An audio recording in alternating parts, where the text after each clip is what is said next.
Halo semuanya, selamat datang kembali di channel Leluhur Manhwa. Di video kali ini, Mimin akan melanjutkan pembahasan manhwa yang berjudul Dewa Abadi Pertama. Bagi kalian yang baru mampir, jangan lupa klik tombol subscribe, like, dan loncengnya agar channel ini dapat berkembang ke depannya. Mohon maaf jika ada kesalahan penyampaian kata di dalam video ini ataupun di video sebelumnya. Tanpa basa-basi lagi, langsung kita simak saja alur ceritanya. King Er pun memaksa Jancong untuk menjelaskan tujuannya datang ke hadapannya. Melihat King Er marah, Jancong pun memohon kepada King Er untuk menenangkan dirinya terlebih dahulu. Kemudian, Jancong pun berkata bahwa dirinya itu datang untuk memberitahu informasi kepada King Er bahwa dirinya telah menemukan sumber Tuhan di Gunung Howling. Mendengar informasi itu, King Er pun menjadi senang dan bertanya sumber Tuhan apa yang mereka dapatkan. Jancong pun menjelaskan bahwa sumber Tuhan yang mereka temukan adalah sumber Tuhan hijau, yang merupakan sumber Tuhan yang tidak dapat ditembus, bahkan sumber dewa kuning yang tidak dapat dihitung. Dan Jancong pun berkata bahwa paling banyak binatang pendamping hanya bisa berevolusi ke tingkat ke-6. Lalu, King Er pun berkata kepada Jancong, jika dirinya itu berani menipu King Er, maka Jancong pun akan mendapatkan hukuman berat. Jancong pun menjelaskan bahwa dirinya itu tidaklah mungkin berbohong.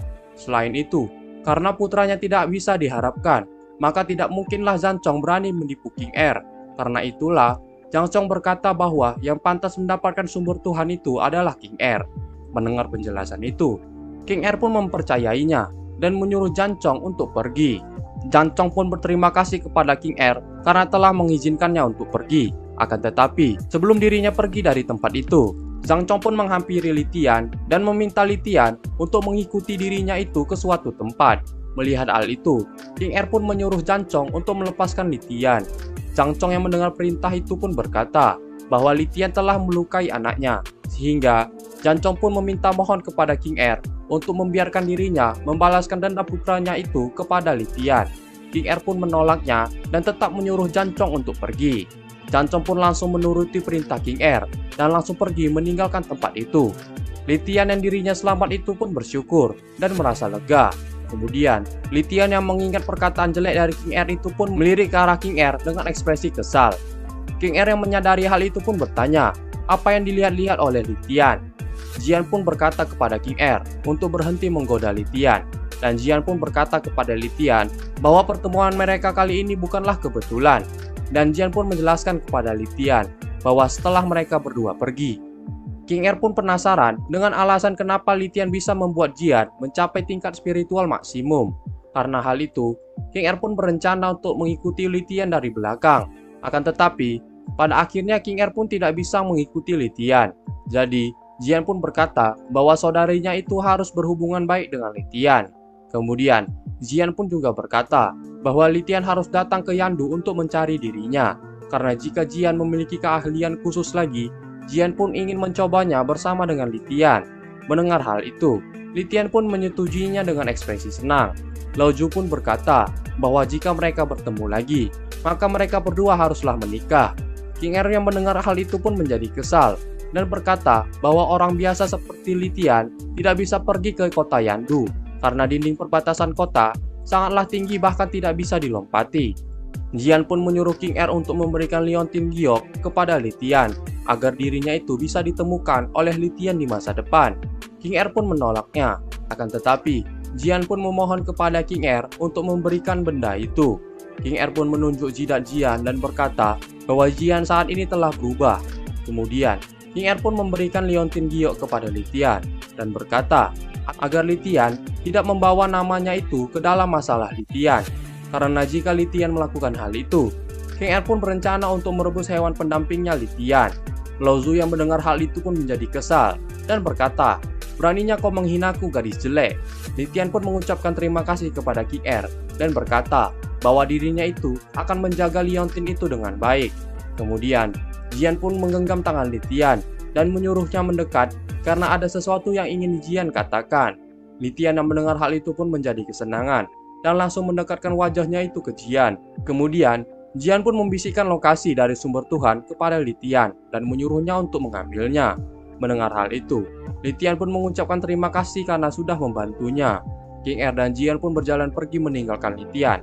Dan King Er pun berkata bahwa Litian haruslah cepat dan jangan membuang-buang waktunya. Litian yang melihat kepergian Jian itu pun menjadi sedih. Sehingga Lo Zhu yang melihat ekspresi Litian itu pun menjadi jijik dan menyuruhnya untuk berhenti membuat wajah seperti itu.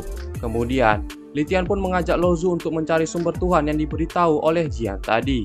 Mendengar hal itu, Lo Zhu pun teringat akan kejadian dirinya sebelumnya, yang dimana pada saat dirinya berubah jadi primordial chaos menjadi binatang pendamping, dan banyak teknik yang sudah dibatasi, dan sumber Tuhan yang dibilang oleh Litian tadi dapat membuatnya menjadi jauh lebih kuat lagi, sampai dirinya bisa menjadi primordial chaos lagi.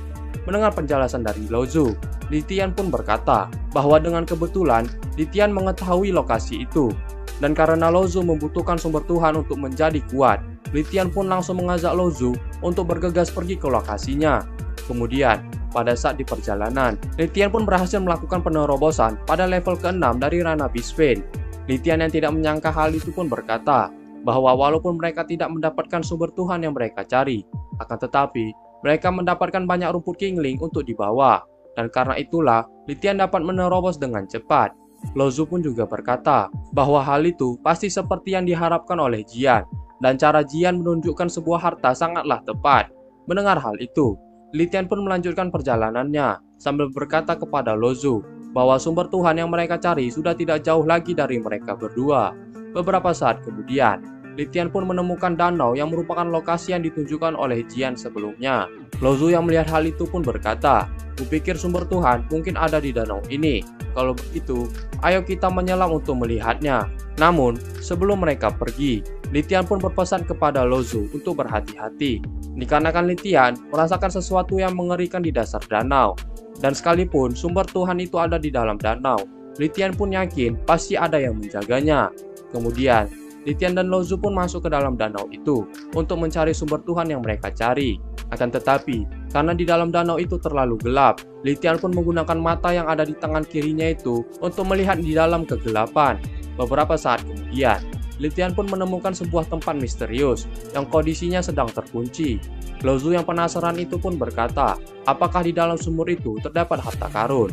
Kemudian, Litian pun menemukan sebuah celah yang merupakan tempat memasukkan kunci untuk membuka pintu yang ada di sumur itu. Litian pun bergegas mencari kunci itu di sekitar sumur tersebut. Setelah mencari cukup lama, Litian pun melihat sebuah cahaya yang berada di balik batu, sehingga Litian pun bergegas mendekati benda itu. Litian pun telah menemukan kunci dari sumur itu. Akan tetapi, Lo Zhu yang melihat benda itu pun berkata bahwa kunci yang ditemukan oleh Litian itu merupakan sebuah sumber Tuhan. Mendengar hal itu, Litian pun tidak mempercayainya dan berkata, "Apa maksudmu? Sepertinya bentuk batu ini pas dengan sumur itu." "Ya benar, tidak salah lagi. Batu ini adalah kuncinya." Mendengar perkataan Litian, Lo Zhu pun menjadi kesal dan berkata, "Sialan, kau salah. Batu itu adalah sumber Tuhan itu sendiri. Aku bisa mencium baunya, tapi aku masih tidak yakin." Kemudian, Litian pun mengambil batu itu dan berkata, "Kalau ini benar-benar sumber Tuhan, aku yakin itu juga kunci sumur itu. Mungkin ada hal lain di dalam sumur itu." Lo Zhu pun juga berkata, "Yang terpenting, pertama-tama, ambillah sumber Tuhan itu, lalu kita akan mencobanya." Tiba-tiba, Lo Zhu pun merasakan sesuatu yang aneh datang menghampiri mereka berdua. Sehingga, Lo Zhu pun berkata, "Tunggu sebentar, sesuatu datang ke arah kita. Sepertinya dia bertubuh besar."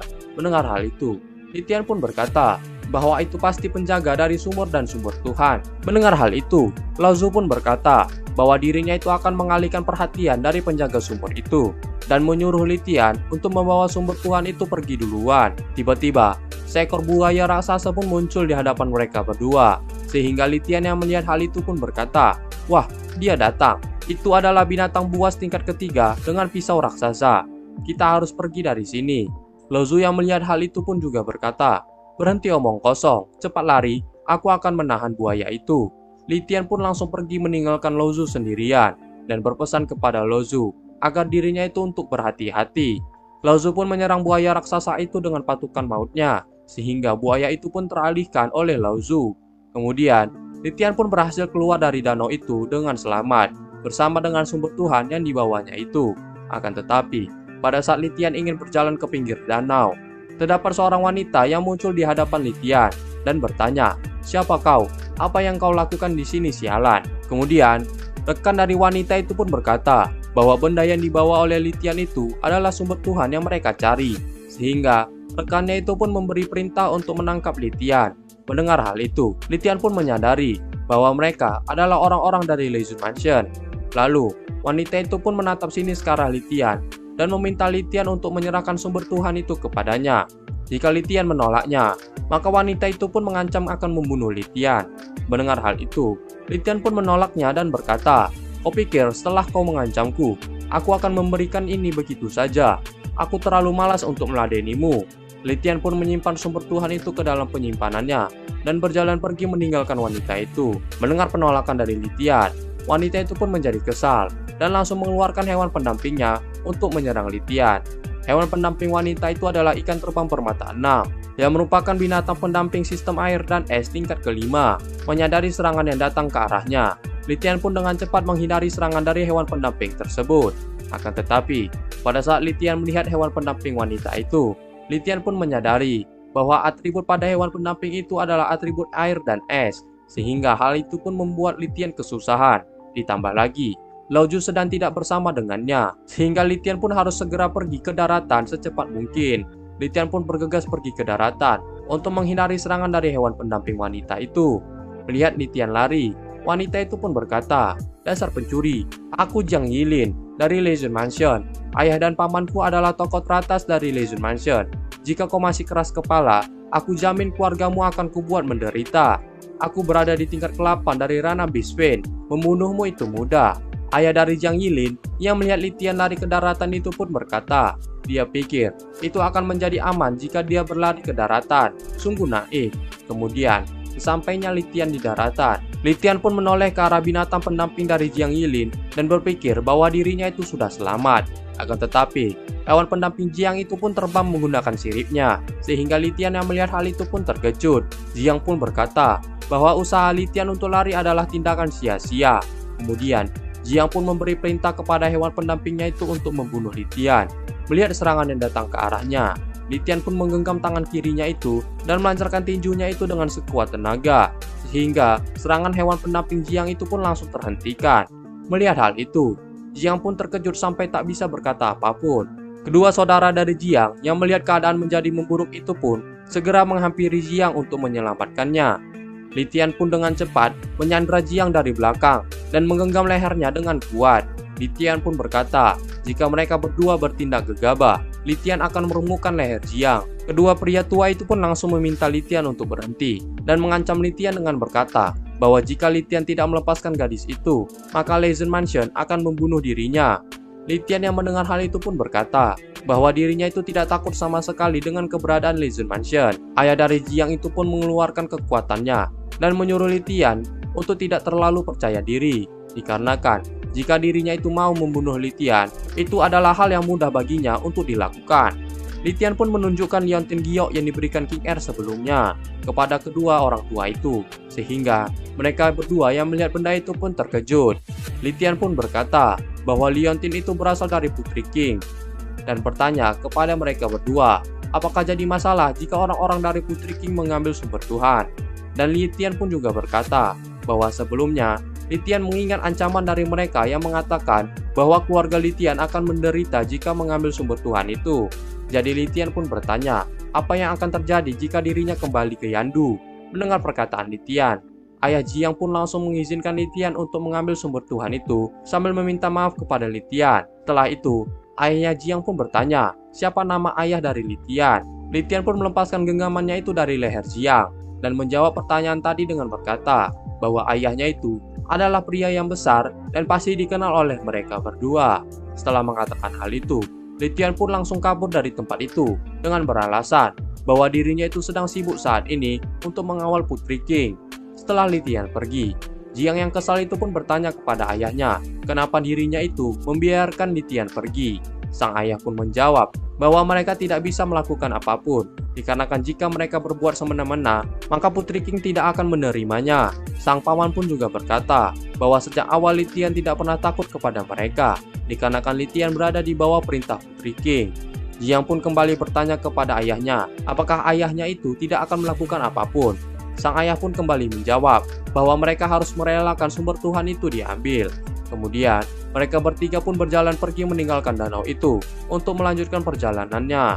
Akan tetapi, pada saat di perjalanan, Qian pun muncul dan bertanya kepada Jiang, apakah dirinya itu sudah berhasil mendapatkan sumber Tuhan. Jiang pun menjawab bahwa kedatangan Qian itu sudahlah terlambat, karena kan sumber Tuhan di danau itu sudah diambil oleh orang lain. Dan ayah Jiang pun juga menjelaskan bahwa yang mengambil sumber Tuhan itu bukanlah dari Legion Mansion mereka. Mendengar perkataan mereka, Qian pun berkata bahwa hal itu tidaklah mungkin terjadi, dikarenakan jarak antara Gunung Holing dan kota Yingho memiliki jarak yang jauh, sehingga tidak mungkin orang luar datang ke gunung itu. Ayah Jiang pun kembali menjelaskan bahwa orang yang mengambil sumber Tuhan itu adalah seorang pemuda yang mengaku sebagai suruhan Putri Yu Pengqing, dan pada saat putrinya itu bertarung dengannya, putrinya itu pun tidak dapat mengalahkannya. Ayah Jiang pun juga berkata bahwa awalnya dirinya itu ragu bahwa orang yang mengambil sumber Tuhan itu adalah suruhan dari Putri King. Akan tetapi, pada saat pemuda itu menunjukkan liotin Giok yang diberikan oleh Putri King, di saat itulah dirinya langsung percaya. Dan ayah Jiang pun juga berkata bahwa orang yang mengambil sumber Tuhan itu baru saja pergi ke sisi timur, dan jika Qian ingin mengejarnya, maka Qian masih sempat melakukan hal tersebut. Mendengar hal itu, Qian pun menyadari adanya keganjalan. Qian pun langsung bergegas mengejar orang yang dimaksud oleh ayah Jiang itu dengan menunggangi hewan pendampingnya itu.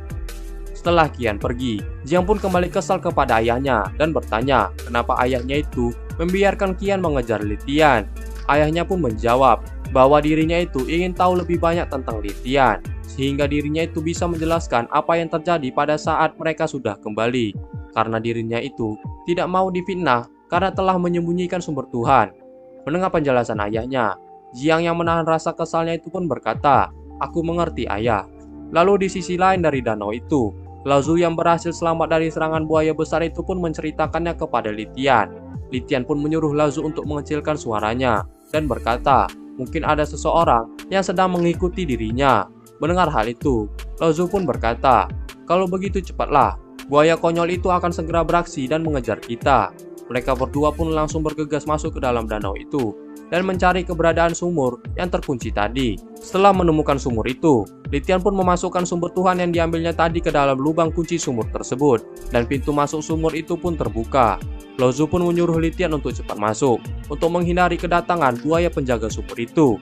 Akan tetapi, pada saat mereka berdua mau masuk, Litian dan Lao Zu pun mendengar suara raungan dari buaya penjaga itu, sehingga mereka berdua pun terkejut dan berkata, "Dia lagi." Nah, sampai di sini saja pembahasan di video kali ini. Sampai jumpa di video-video Mimin selanjutnya, and see you.